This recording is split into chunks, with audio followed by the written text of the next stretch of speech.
Ready start. लंबे समय से विवाद और तनाव के केंद्र में रहे उत्तराखंड के हल्द्वानी में बनभूलपुरा क्षेत्र में रेलवे और साथ ही राज्य सरकार की ज़मीन पर अवैध तरीके से बसे लोगों को सुप्रीम कोर्ट ने वहां से हटाने का फैसला करके वही किया जो न्यायसंगत था।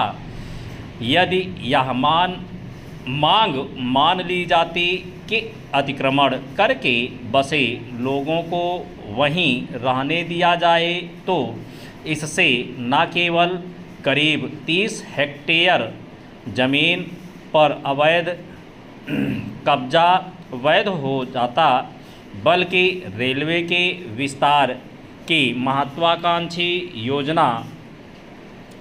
परियोजना पर ग्रहण भी लगता।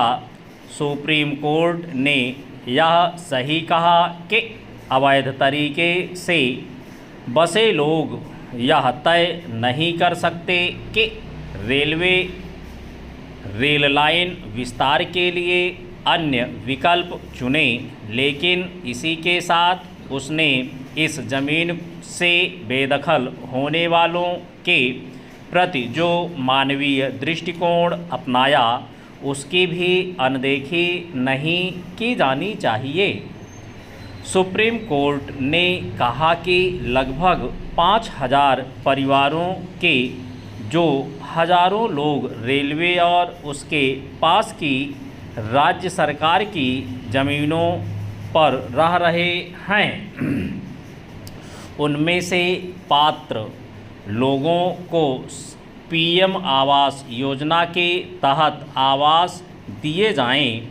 इस फैसले पर केंद्र सरकार की ओर से अतिरिक्त सॉलिसिटर जनरल ने पात्र परिवारों को विस्थापन के बाद 6 महीने तक प्रति माह 2000 रुपये भत्ता देने का भी वादा किया।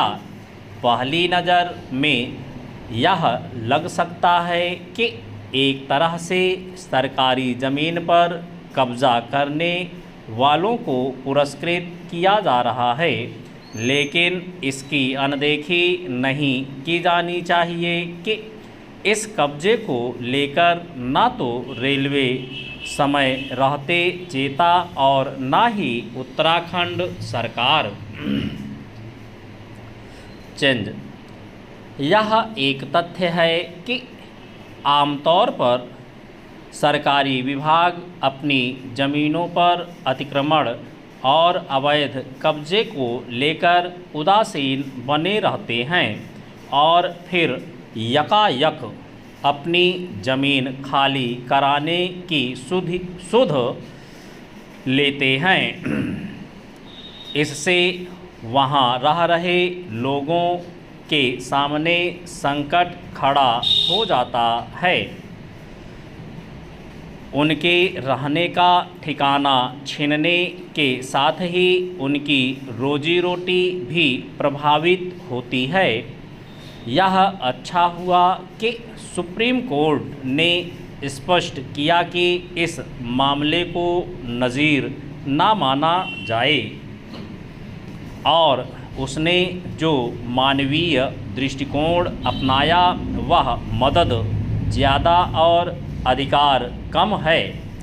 देश में हजारों एकड़ सरकारी ज़मीन पर अवैध कब्जे हैं।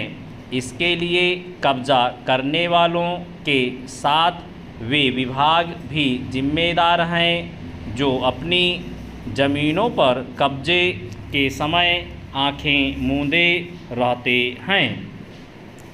यदि सरकारी ज़मीनों को अवैध कब्जों से मुक्त कराना है तो वहां दशकों से रह रहे लोगों के पुनर्वास के बारे में कोई ठोस नीति बनानी होगी। ध्यान रहे, अपने देश में अपनी ही ज़मीनों पर बसे लोगों को जब किसी परियोजना के चलते विस्थापित किया गया तो उनमें से भी अनेक का न तो ढंग से पुनर्वास किया गया और न ही उनकी आजीविका की चिंता की गई।